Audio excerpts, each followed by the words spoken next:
देखो इधर जैसे ये कॉम्प्लेक्स लिए है ना। अब मैंने कहा कोबाल्ट यहाँ पे सेकंड ऑक्सीडेशन स्टेट में और कॉपर भी सेकंड ऑक्सीडेशन स्टेट में है। दोनों को हुई वीबीटी से देखते हैं इनकी एक्सप्लेनेशन। वीबीटी देखो किस तरीके से देता है। सबसे पहले देखो कोबाल्ट को देखो, बताओ एटॉमिक नंबर 27, ठीक है क्लियर। क्या एटॉमिक नंबर कितना 27, कैसे लिखूँ इलेक्ट्रॉनिक कॉन्फ़िगरेशन 3d7 4s2 है ना, इस तरीके से लिखूँगी। बॉक्स डायग्राम बनाओ, देखो ये बनाया 3d, ये बनाया 4s, ये बनाया 4p और ये बनाया 4d। बात क्लियर। देखो है नहीं, आएंगे तो उन्हीं में आएंगे ना। ये 2 इलेक्ट्रॉन ऐसे 1 2 3 4 5 6 और ये 7, क्लियर 7 इलेक्ट्रॉन ऐसे लिख दिए। अब देखो ये कॉम्प्लेक्स बनाया तो कोबाल्ट कौन सी ऑक्सीडेशन स्टेट में आया, सेकंड ऑक्सीडेशन स्टेट में, ठीक है। इसको देखना, बताओ इस फॉर्म में इलेक्ट्रॉनिक कॉन्फ़िगरेशन क्या लिखूँ 3d7 4s0 ये लिखूँगी ना। देखो लिखा इसको, बॉक्स डायग्राम बनाया 4 ये 5 1 2 3 4 5, ये लिखा 3d, ये लिखा 4s, ये लिखा 4p है ना, और ये लिखा 4d 1 2 3 4 5, ठीक है क्लियर ये चीज़। अब देखो इलेक्ट्रॉन NH3 है यहाँ पे, समझ में आ रही है मेरी बात, ठीक है। तो नॉर्मली और ऑक्सीडेशन स्टेट क्या है इसकी प्लस का 2 है। तो बताओ इसके लिए ये स्ट्रॉन्ग लिगेंड की भांति कार्य करता है ना। तो कितने पेयर बना दूँ मैं 3। तो देखो 1 2 3 4 5 6 और ये 7वां इलेक्ट्रॉन, क्लियर की मेरी बात है, ठीक है। इस तरीके से इलेक्ट्रॉनिक कॉन्फ़िगरेशन लिखा जाएगा। लेकिन होता क्या है कि ये जो इलेक्ट्रॉनिक कॉन्फ़िगरेशन है ना, इसमें ये जो इलेक्ट्रॉन है ये 7वां इलेक्ट्रॉन यहाँ से उछलकर कहाँ चल जाता है d ऑर्बिटल में चल जाता है, ठीक है। अब देखो इसको कितने वेकेंट ऑर्बिटल चाहिए, एकदम वेकेंट 6 चाहिए। तो देखो इसने ये लिया, ये लिया, ये लिया, ये लिया और ये लिया, NH3 NH3 NH3 NH3 और ये NH3। बात समझ में आई क्या, ठीक है क्लियर ना।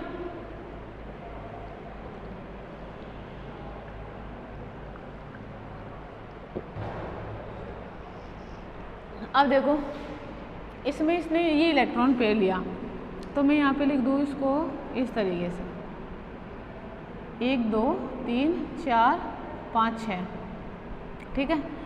NH3 इसमें अपना इलेक्ट्रॉन पेयर दे रहा है, इसमें अपना इलेक्ट्रॉन पेयर दे रहा है, इसमें अपना इलेक्ट्रॉन पेयर दे रहा है, इसमें, इसमें और इसमें अपना इलेक्ट्रॉन पेयर दे रहा है, क्लियर क्या। अब देखो आगे इधर कर रही हूँ इसको मैं, देखो ऐसा हुआ तो देखो 1 2 3 4 5 और ये 6। अब देखो ये 2 तो D हैं, एक S है और 3 p ऑर्बिटल है, क्लियर। तो देखो इसमें इलेक्ट्रॉन मैं ऐसे भर दूँ, इसमें भी ऐसे भर दूँ, इसमें भी ऐसे भर दूँ।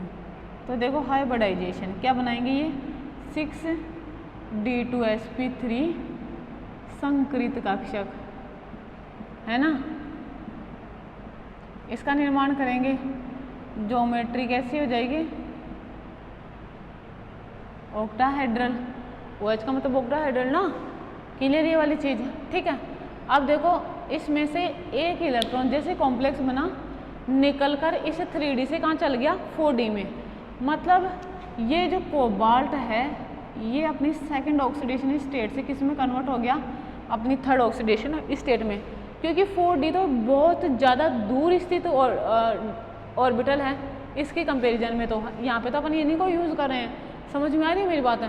तो ज़्यादा डिस्टेंस होने के कारण ये माना जाता है कि इससे बाहर ही निकल जाता है एकदम, इस तरीके से माना जाता है, समझ में आ रही है मेरी बात है, ठीक है।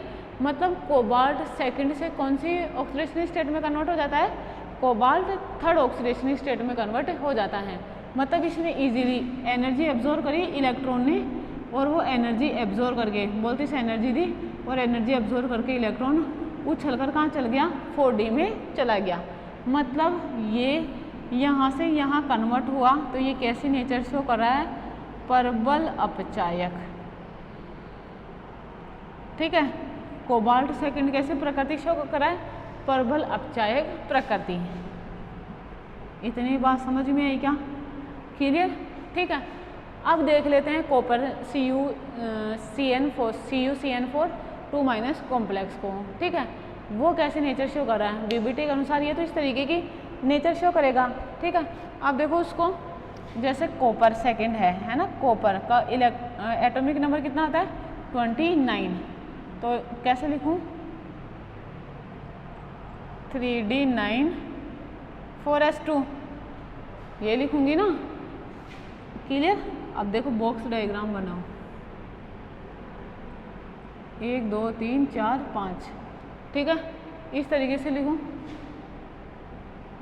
4s, ये लिख दिया 3D, नेक्स्ट लिखूं 4p। ठीक है, नेक्स्ट क्या लिख दिया 4p।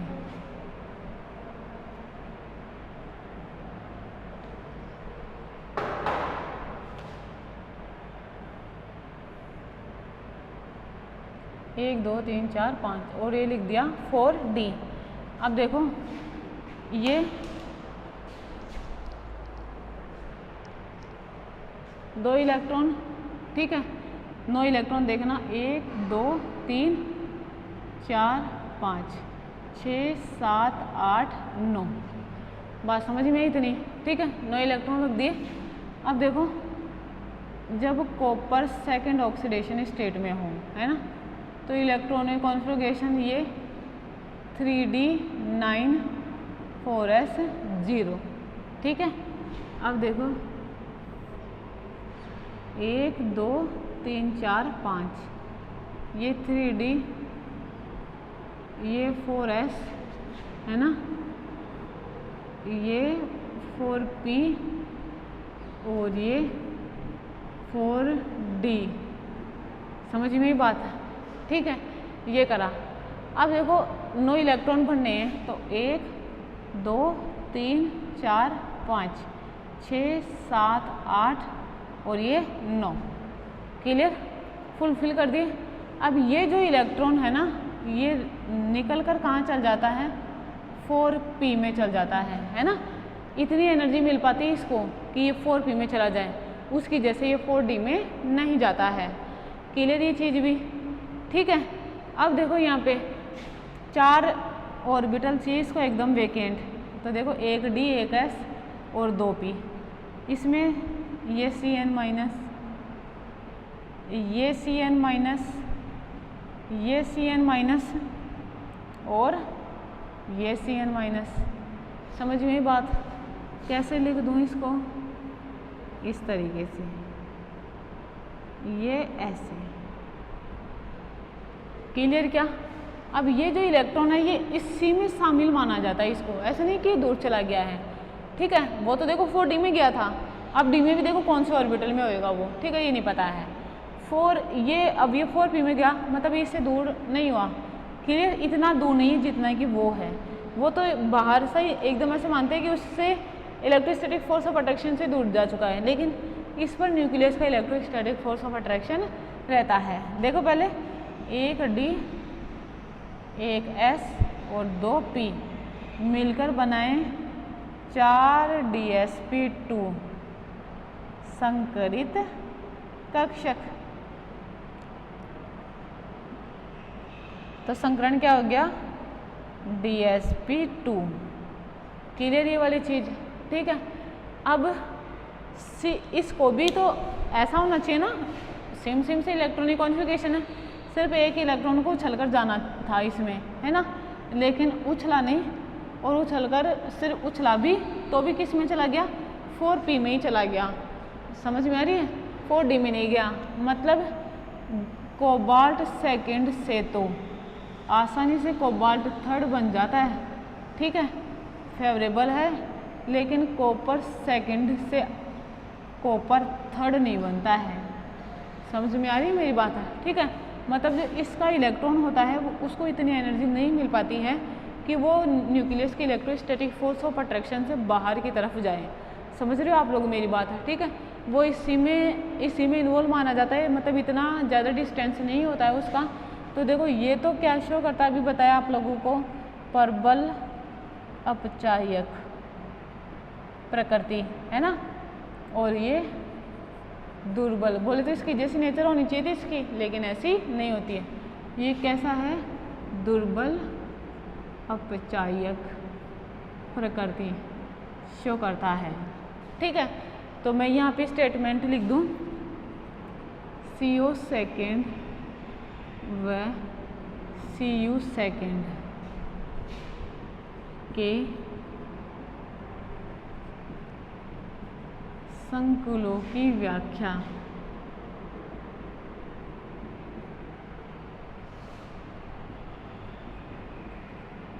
VBT द्वारा की जा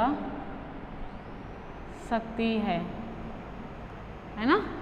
CO सेकेंड और CU सेकेंड के संकुलों की व्याख्या VBT द्वारा की जा सकती है, ठीक है, जिनमें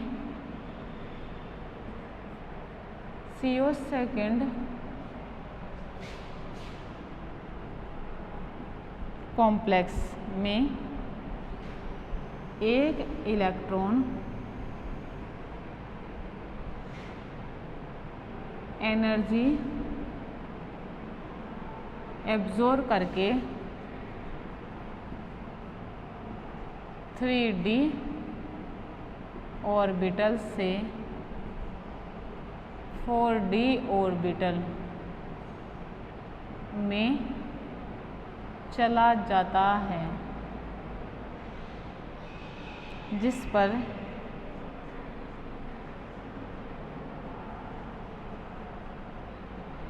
न्यूक्लियस का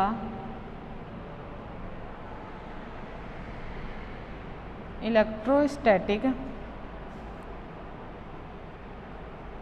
फोर्स ऑफ अट्रैक्शन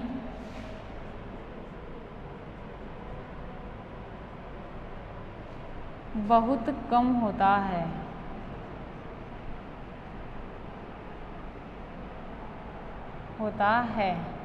ठीक है। आगे देखो स्टेटमेंट,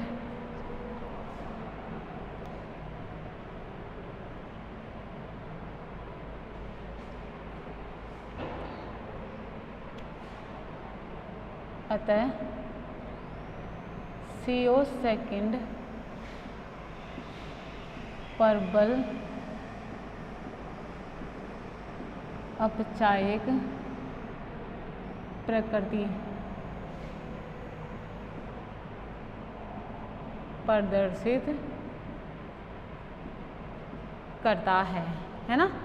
ये कैसी नेचर का होता है, स्ट्रॉन्ग रिड्यूसिंग नेचर का होता है, ठीक है। बात दूसरी देखो,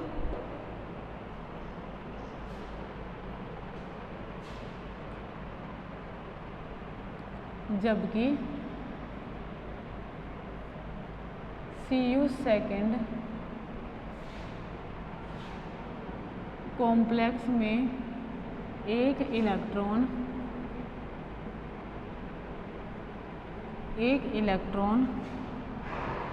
3D ऑर्बिटल से 4p ऑर्बिटल में चला जाता है, जो न्यूक्लियस के इलेक्ट्रोस्टैटिक फोर्स ऑफ अट्रैक्शन में रहता है, अर्थात CU सेकेंड, मैं लिखूँ अर्थात CU सेकेंड CO सेकंड के समान प्रकृति प्रदर्शित नहीं करता है। ठीक है, इसकी व्याख्या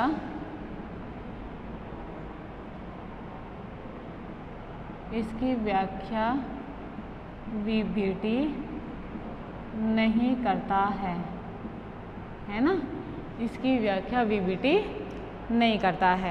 क्लियर, बात समझ में आप लोगों को किस तरीके से होता है और क्यों नहीं करता है। ठीक है, अब देखो क्यों नहीं करा, तो वो तो उसकी प्रॉब्लम थी। ठीक है, होता क्या है वो तो मैंने आप लोगों को बता दिया। VBT ने खुद नहीं बताया कि ऐसा ऐसा होता है। ठीक है, लेकिन उससे पूछा सेम सा इलेक्ट्रॉनिक कॉन्फ़िगरेशन है, फिर तो सेम नेचर शो करनी चाहिए थी। ठीक है, लेकिन सेम नेचर शो नहीं करता है। क्लियर ये वाली चीज़ भी। ठीक है, अब देखो नेक्स्ट लिमिटेशन।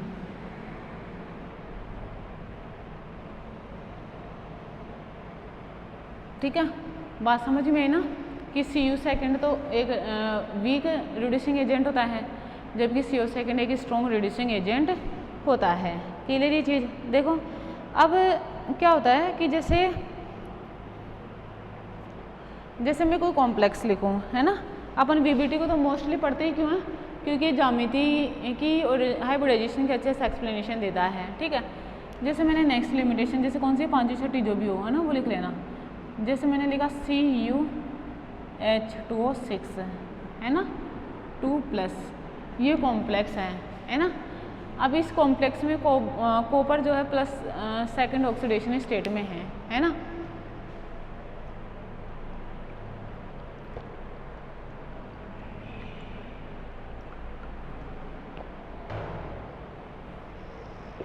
देखो CuH2O6 2+, ये कौन से ऑक्सीडेशन स्टेट में, सेकंड ऑक्सीडेशन स्टेट में है। बात समझ में आ रही है। तो नॉर्मली क्या है कि ये विकृत ज्यामिति शो करता है, डिस्टोर्टेड ज्योमेट्री शो करता है। ठीक है, अब वो करता है डिस्टोर्टेड ज्योमेट्री। देखो वो तो क्यों करता है क्यों नहीं करता, वो अपने को वो बात की बात है। ठीक है, पहले VBT के अपन तो लिमिटेशन पढ़ रहे हैं ना, वो चीज़ है। देखो इधर इसमें क्या होते हैं कि जो इसके ज्योमेट्री होती है ना, वो इस तरीके से होती है।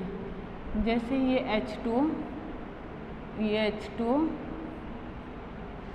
ये H2 और ये H2। ठीक है, 4 H2 तो इस तरीके से लिखे जाते हैं, है ना। और जो 2 H2 होते हैं, देखो वैसे एक ऐसे और एक ऐसे, इसको इस तरीके से लिखा जाता है। ठीक है, देखो अगर देखने मात्र से लगे तो देखो सभी के सभी लिगेंड यहाँ पे सेम प्रकार के हैं, है ना। सभी लिगेंड सेम प्रकार के हैं, डोनर साइड सेम प्रकार के हैं। फिर तो जो इनकी बॉन्डिंग है Cu के साथ बनने की, वो भी सेम प्रकार की होनी चाहिए थी। समझ में आ रही है मेरी बात है। सेम प्रकार की होने का मतलब क्या है कि नॉर्मली चाहे तो मैं इसको यहाँ पे रख दूँ, इसको यहाँ पे रख दूँ, ये जो बॉन्ड लेंथ है ये Cu और ऑक्सीजन के बीच की बॉन्ड लेंथ, लेकिन होता इसका अपोजिट है। क्या होता है कि इसमें जो 4 इसकी जो विकृत ज्यामिति होती है, विकृत होती क्यों है, क्योंकि इसमें 4 H2O के अणु तो कॉपर से समान दूरी पर स्थित होते हैं, जबकि जो 2 H2O के अणु होते हैं वो Cu से बहुत ज़्यादा दूरी पर स्थित होते हैं। और इस कारण ये क्या करता है, नियमित ज्यामिति का निर्माण ना करके विकृत ज्यामिति का निर्माण करता है। ऐसा क्यों होता है कि 2 H2O ज़्यादा डिस्टेंस पर मौजूद होते हैं और 4 H2O कम डिस्टेंस पर, या मैं कहूँ समान डिस्टेंस पर एज कम्पेयर टू 2 H2O, ठीक है, स्थित होते हैं। ऐसा क्यों है, VBT इस बात की कोई एक्सप्लेनेशन नहीं देता है। ठीक है, तो यहाँ पे लिखूँ मैं CuH2O6 2+, है ना। देखो लिखा CuH2O6 2+ में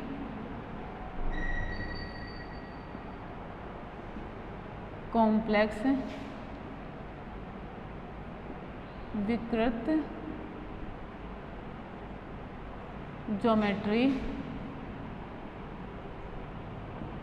प्रदर्शित करता है ना। कैसी ज्योमेट्री शो करता है? विकृत ज्यामिति प्रदर्शित करता है, जिसमें 4 H2O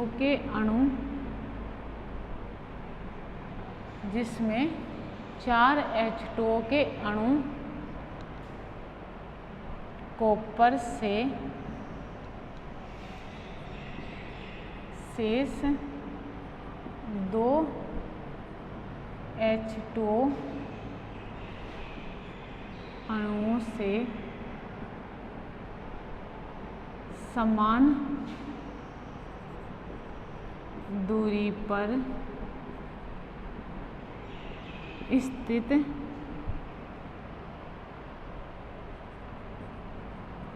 होते हैं, जबकि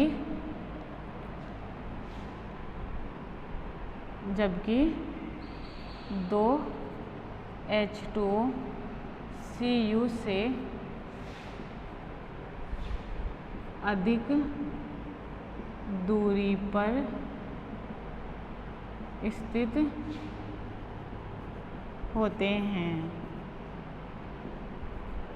ऐसी संरचना CuH2O6 2+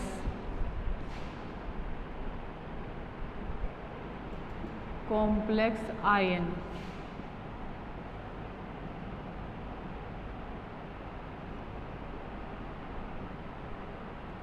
क्यों प्रदर्शित करता है? इस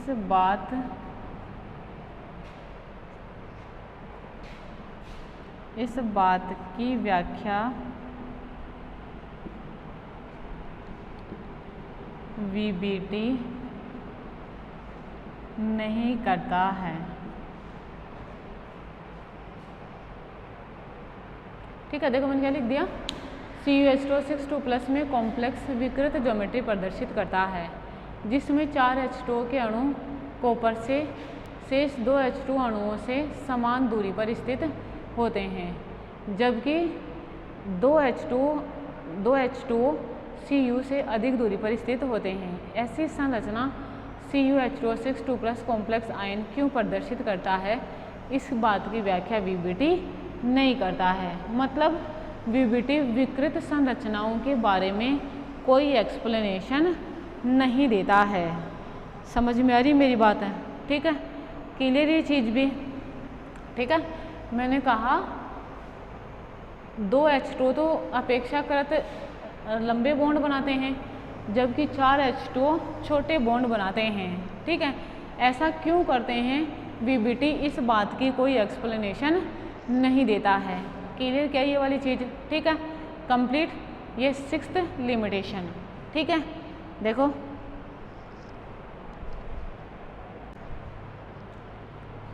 नेक्स्ट, यहाँ तक कंप्लीट ना?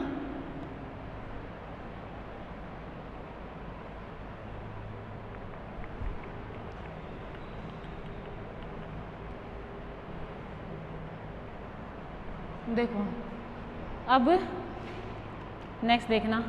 देखो क्या था कि जैसे मैंने आप लोगों को बताया था, ये देखो 7वीं लिमिटेशन कि कॉपर सेकंड से कॉपर थर्ड बन जाता है ना।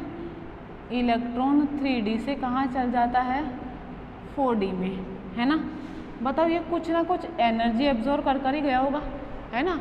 ऐसे थोड़ी लोअर एनर्जी से हायर एनर्जी स्टेट पे चल जाएगा, ऐसा नहीं होता है। ऐसे कॉपर सेकंड में, है ना, इसने एनर्जी एब्जॉर्ब करी और 3D से कहाँ चला गया? 4P में चला गया। बताओ इसकी कंपैरिजन में कम एनर्जी है, लेकिन एनर्जी की मात्रा तो है ना, मतलब ये एनर्जी होगी तो ये 3D से 4P में जाएगा। क्लियर क्या? ठीक है, तो मैं यहाँ पे एक स्टेटमेंट लिखूँ, देखना ये एनर्जी इनको कहाँ से मिलती है। ठीक है, कहाँ से एनर्जी है इलेक्ट्रॉनों के पास? जो इलेक्ट्रॉन एनर्जी एब्जॉर्ब करे और 3D से 4D में चले गए, ठीक है, या 3D से 4P में आ गए। ठीक है, ये जो इंटरनल एनर्जी इनके पास इकट्ठी हुई, जिन्हें एब्जॉर्व करके इलेक्ट्रॉन एक ऊर्जा स्तर से दूसरे ऊर्जा स्तर में गए, ठीक है, तो इस एनर्जी की, ये इतनी एनर्जी इनको कैसे मिल जाती है, कैसे ये एक्साइट हो जाते हैं, इस बात की भी कोई एक्सप्लेनेशन, उसने कहा ऐसा होता है, बस क्यों होता है नहीं पता, ठीक है। देखो CO सेकेंड व CU सेकेंड संकुल बनते समय, है ना, CO सेकेंड व CU सेकेंड संकुल बनते समय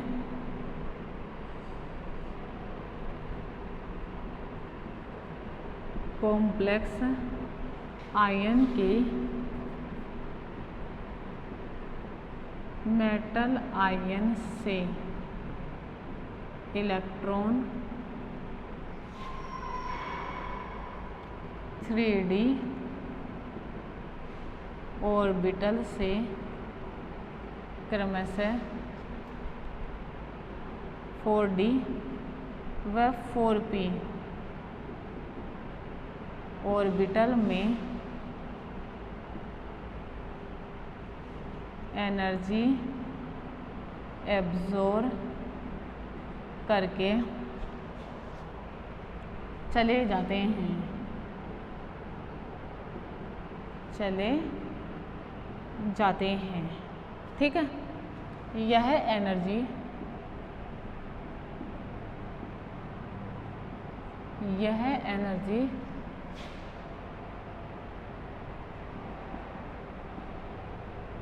इलेक्ट्रॉन को कहाँ से और कैसे मिलती है,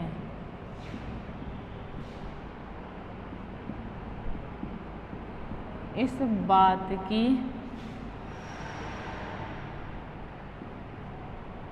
व्याख्या भी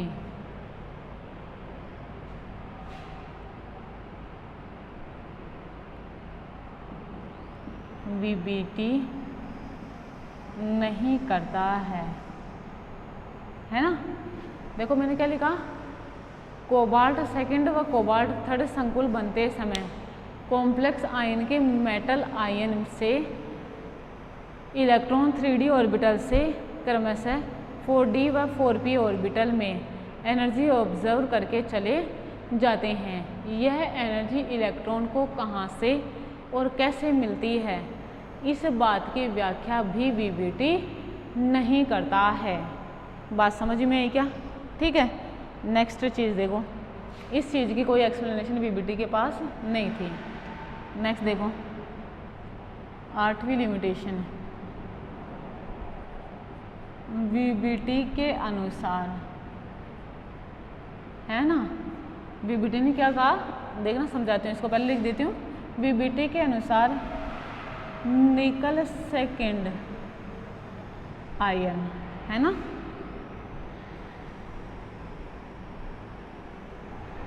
अमोनिया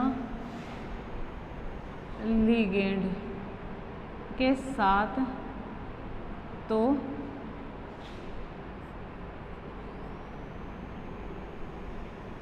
टेट्राहेड्रल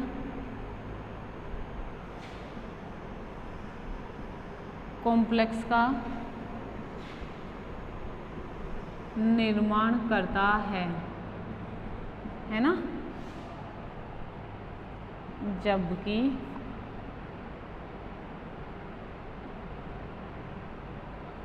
साइनाइड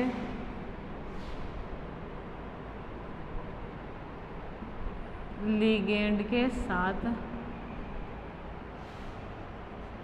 यह स्क्वायर प्लेनर कॉम्प्लेक्स का निर्माण करता है। VBT के द्वारा इसकी भी कोई व्याख्या नहीं दी गई है। देखो नेक्स्ट और लास्ट मैंने क्या लिखी लिमिटेशन में, वीबीटी के अनुसार Ni second ion ammonia ligand के साथ तो टेट्राहेड्रल कॉम्प्लेक्स का निर्माण करता है, जबकि Cn- लिगेंड के साथ यह स्क्वायर प्लेनर कॉम्प्लेक्स का निर्माण करता है। वीबी ऐसा होता है, बिल्कुल ऐसा होता है, अभी पढ़ेंगे अपन इस चीज़ को क्यों ऐसा होता है। वीबीटी इसकी कोई स्पष्ट व्याख्या नहीं करता है, कोई स्पष्ट एक्सप्लेनेशन वीबीटी के पास नहीं थी कि निकल सेकंड एक ही प्रकार का सेम ऑक्सीडेशन स्टेट है, लेकिन अलग अलग लिगेंड की प्रेजेंस में सेम कोऑर्डिनेशन नंबर है, लेकिन फिर भी क्या करता है ये अलग अलग ज्योमेट्री बनाता है, अलग अलग ज्यामिति प्रदर्शित करता है कॉम्प्लेक्स की। समझ रहे हो आप लोग मेरी बात? क्यों ऐसा होता है वीबीटी इस बात की भी कोई एक्सप्लेनेशन नहीं देता है। मेरी बात समझ में आ रही है आप लोगों को? क्लियर ये चीज़? ठीक है, देखो लिखूँ मैं इस बात को, जैसे एक साइड मैंने लिख दिया NiNH3 2+ है ना, एक साइड मैंने लिख दिया NiCN4 2-। बताओ यहाँ पर भी निकल +2, यहाँ पे भी निकल +2 ऑक्सीडेशन स्टेट शो करता है। क्लियर ये वाली चीज़ है ना, यही है।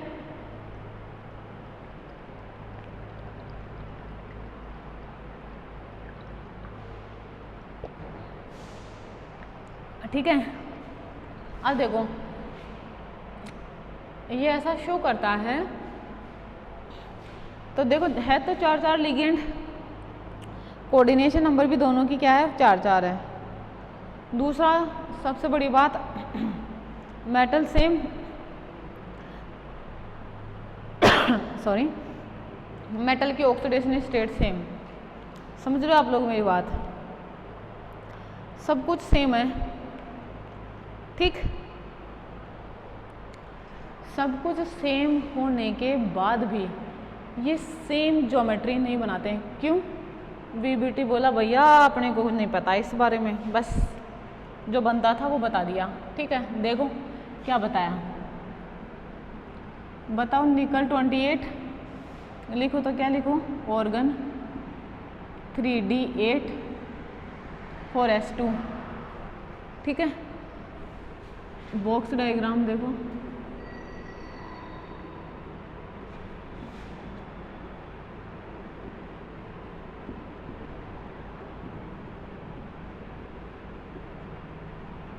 क्लियर ये चीज भी? ठीक है, और ये 4D देखो, ये ऐसे, ये 8 इलेक्ट्रॉन ऐसे भर दूं, समझ में बात? अब देखो ये सेकंड ऑक्सीडेशन स्टेट में, ठीक है, तो ये लिखा ऑर्गन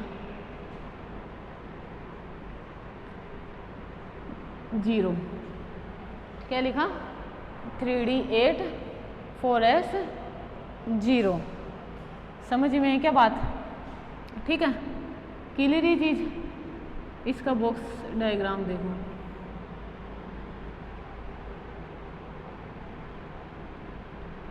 पाँच है ना, चलो इसको उठा के मैं इधर बना देती हूँ। ये 3D, ये 4s, ये 4p और ये 4D। ठीक है, भरूँ तो कैसे भरूँ बताओ? देखो लिगेंड NH3 है, इसके लिए वीक लिगेंड का काम करता है, तो 1 2 3 4 5 6 7 8।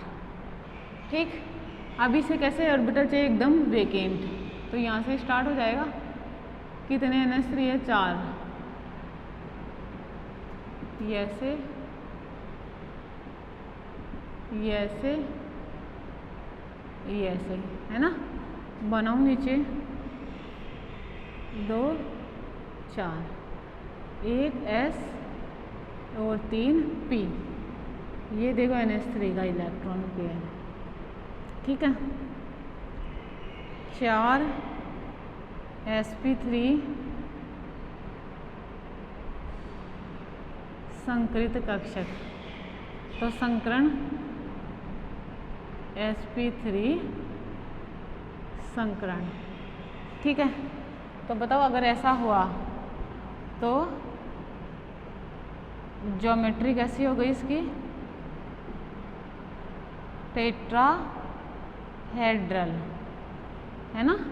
कैसी ज्यामिति बनाएगा, टेट्राहेड्रल, ठीक है। बनाऊं टेट्राहेड्रल ज्योमेट्री, तो ये लिखा है ना,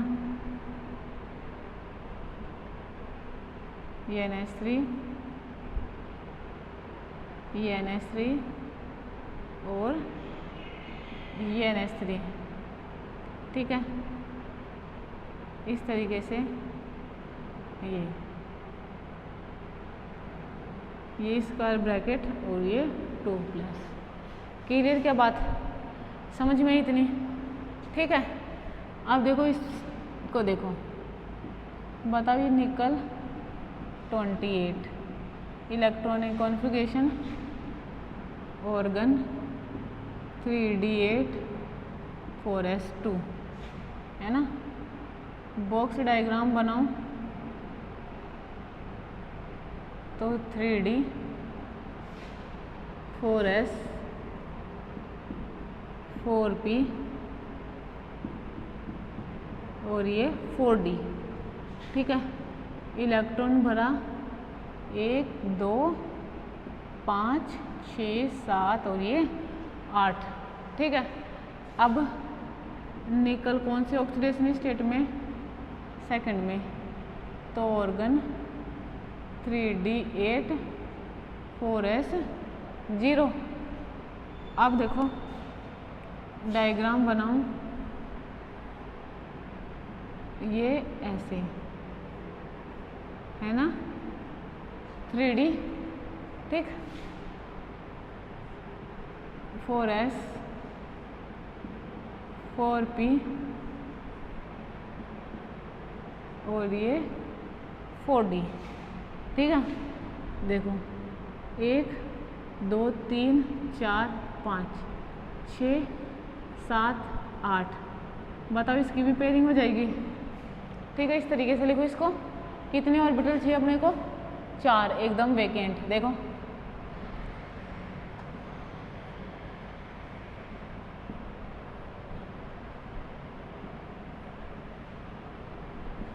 ठीक है, ये बात बनाओ इसको।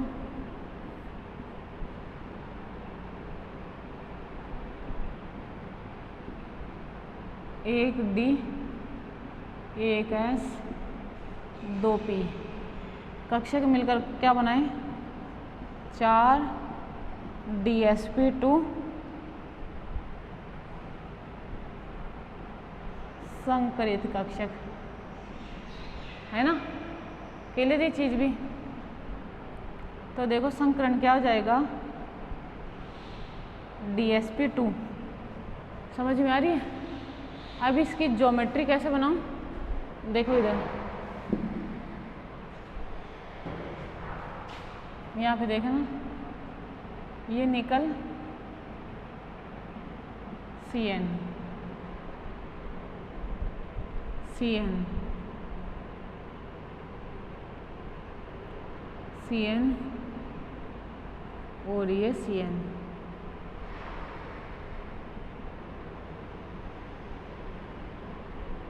ये इस तरीके से 2 माइनस, है ना। कैसी ज्योमेट्री इसकी, स्क्वायर प्लेनर, है ना। तो यहाँ पे लिख दूँ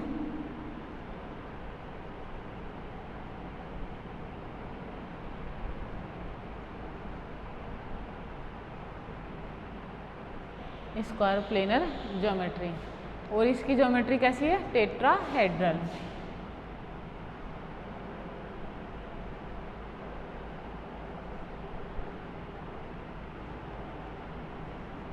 बात समझ में आई क्या, ठीक है। आप देखो सेम सेम है, लेकिन यहाँ पे वो आ गया, डिफरेंस आ गया। यहाँ पे पेयरिंग हो गई, क्यों हुई?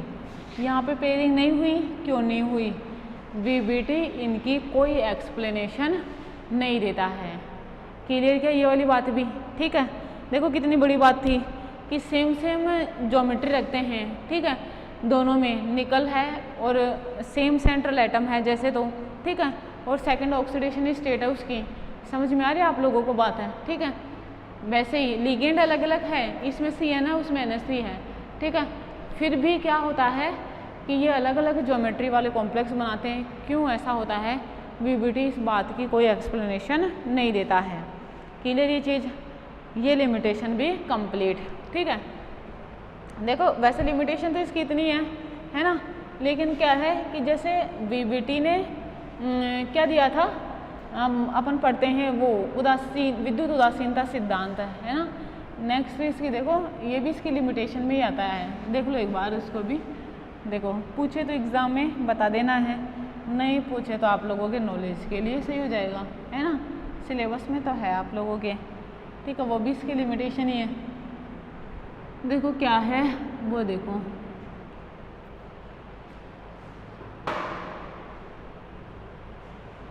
देखो विद्युत उदासीनता सिद्धांत है, ठीक है, इलेक्ट्रोन्यूट्रलिटी प्रिंसिपल।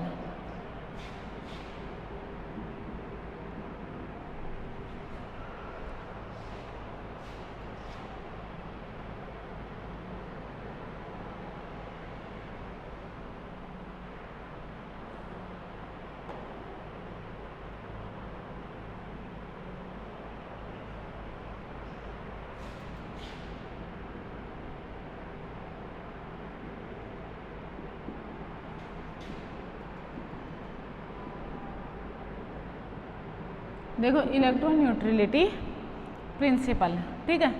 देखो वीबीटी क्या कहता है, वीबीटी ने क्या कहा, जैसे कोई कंपाउंड बना FeH2O6 2+, है ना, कि जैसे ये कोई कंपाउंड बना, अब अपन क्या पढ़ते हैं, लिगेंड तो देता है और मेटल लेता है, लिगेंड देता है मेटल लेता है, इस कारण मेटल पर नेगेटिव चार्ज और लिगेंड पर पॉजिटिव चार्ज आता है।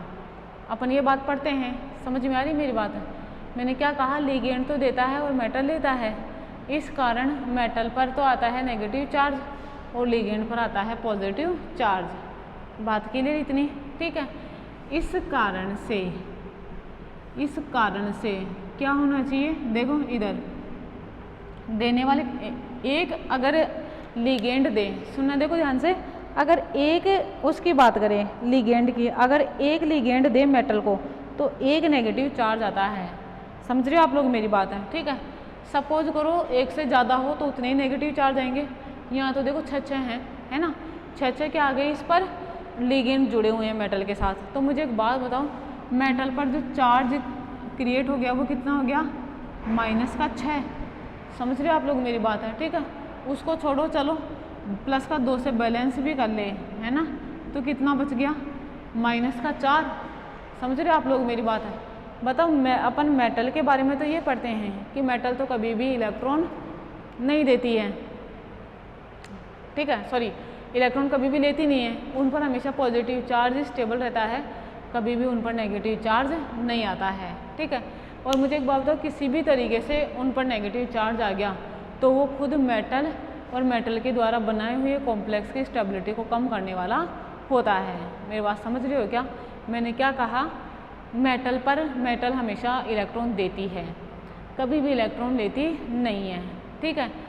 अगर किसी भी तरीके से उन पर मतलब हमेशा उन पर कैसा चार्ज आता है, पॉजिटिव चार्ज आता है, नेगेटिव चार्ज नहीं आता है। लेकिन किसी भी तरीके से अगर उन पर नेगेटिव चार्ज आ गया, समझ में आ रही मेरी बात आप लोगों को, किसी भी तरीके से उन पर नेगेटिव चार्ज आया तो वो नेगेटिव चार्ज उनकी स्टेबिलिटी को कम करने वाला होता है।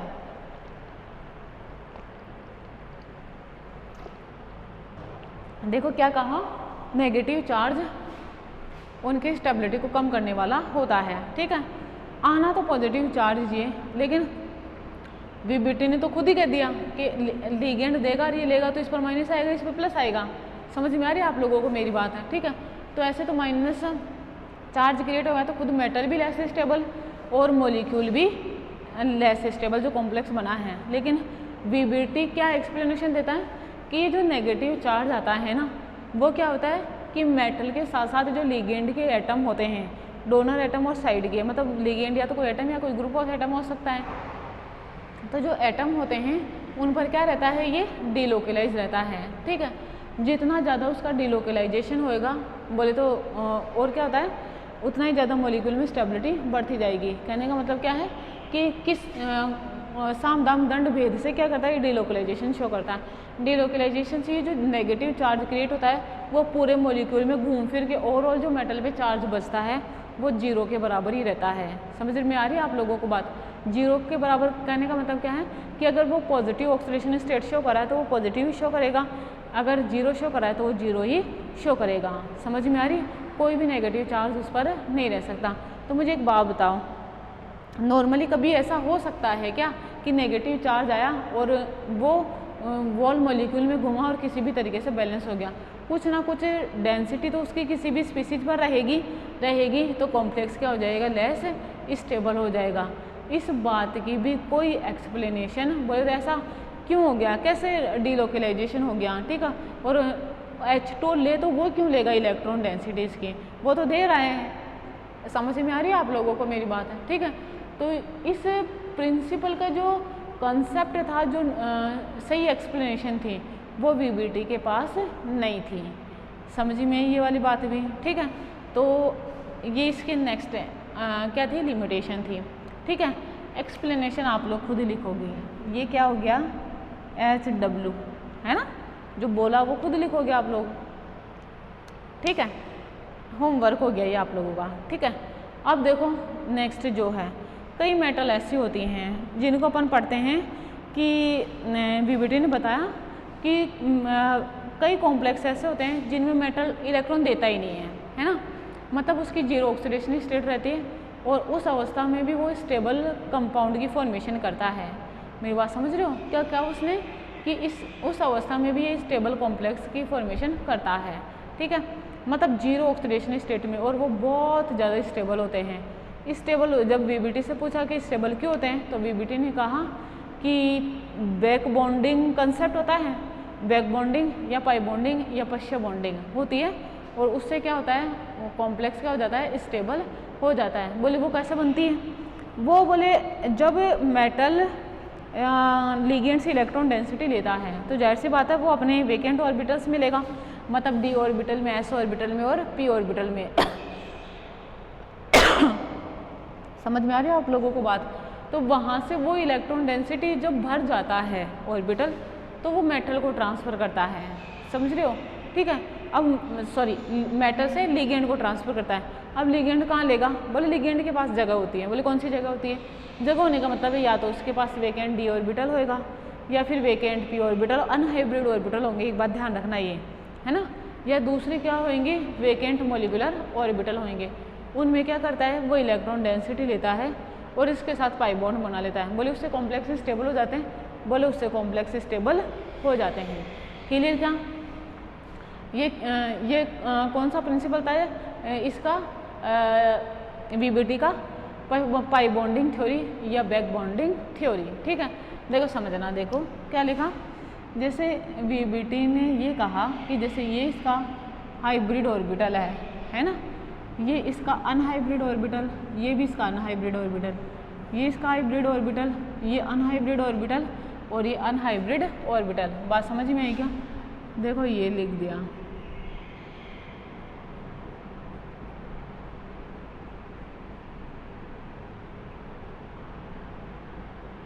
क्लियर? ये भरे हुए अनहाइब्रिड ऑर्बिटल है और जैसे कोई लिगेंड लिख दिया है ना, ये एल है कोई लिगेंड,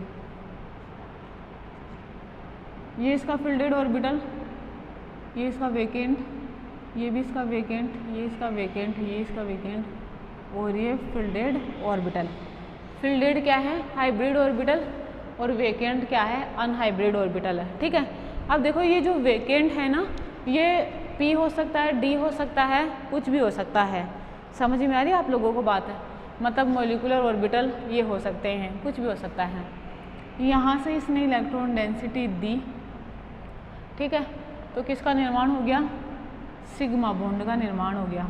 देखो कैसे, ये ऐसे और ये ऐसे ये इस तरीके से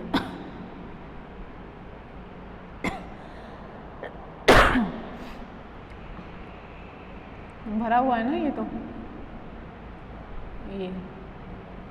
ये क्या बना, सिग्मा बॉन्ड, ये खाली,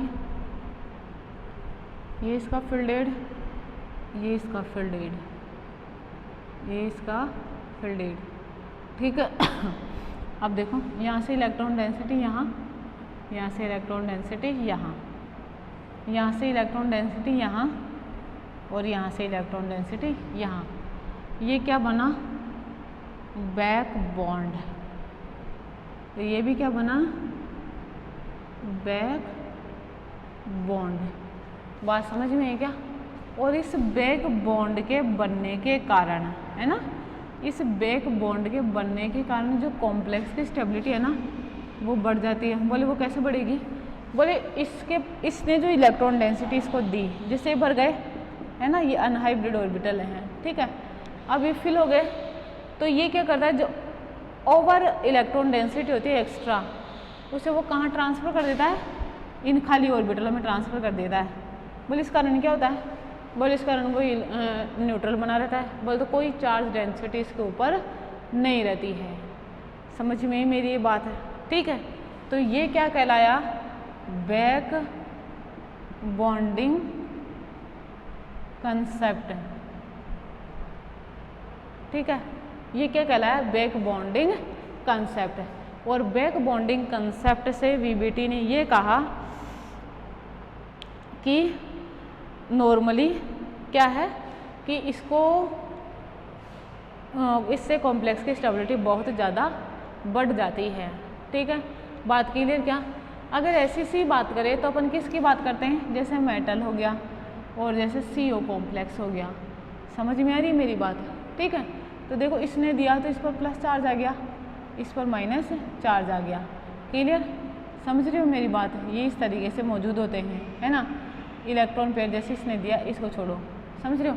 तो ये नॉर्मली क्या है, इस तरीके से ये रेजोनेटिंग स्ट्रक्चर भी शो करते हैं। समझ रहे हो आप लोग मेरी बात, ठीक है। लिगेंड इस तरीके की, जिससे क्या हो जाती है, ये स्टेबल हो जाते हैं। क्योंकि अपन ये जानते हैं ना कि कोई भी स्पीसीज जितनी ज़्यादा रेजोनेटिंग स्ट्रक्चर शो करता है, जितना रेजोनेंस शो करता है उसकी स्टेबिलिटी उतनी ही ज़्यादा होती है। क्लियर ये चीज़, ठीक है। बताओ स्टेबिलिटी इसके कारण हुई, है ना। और क्यों हुई? रेजोनेंस को तो वीबीटी शामिल ही नहीं करता है। समझ में आ रही हो? तो इसकी एक्सप्लेनेशन भी, रेजोनेंस की व्याख्या किस तरीके से शो करता है, कोई लिगेंड चार्ज आता है तो किस तरीके से डिलोकलाइज रहता है, ये वीबीटी नहीं बताता है। ये वीबीटी की क्या है, लिमिटेशन है। तो दूसरा पॉइंट जो है HW, बताओ ये भी हो गया क्या आप लोगों के लिए, ठीक है। अब इन सभी कमियों को शामिल करते हुए जो आजकल नई थ्योरी दी जाती है वो क्या है, CFT, crystal field theory. Clear ये बात भी?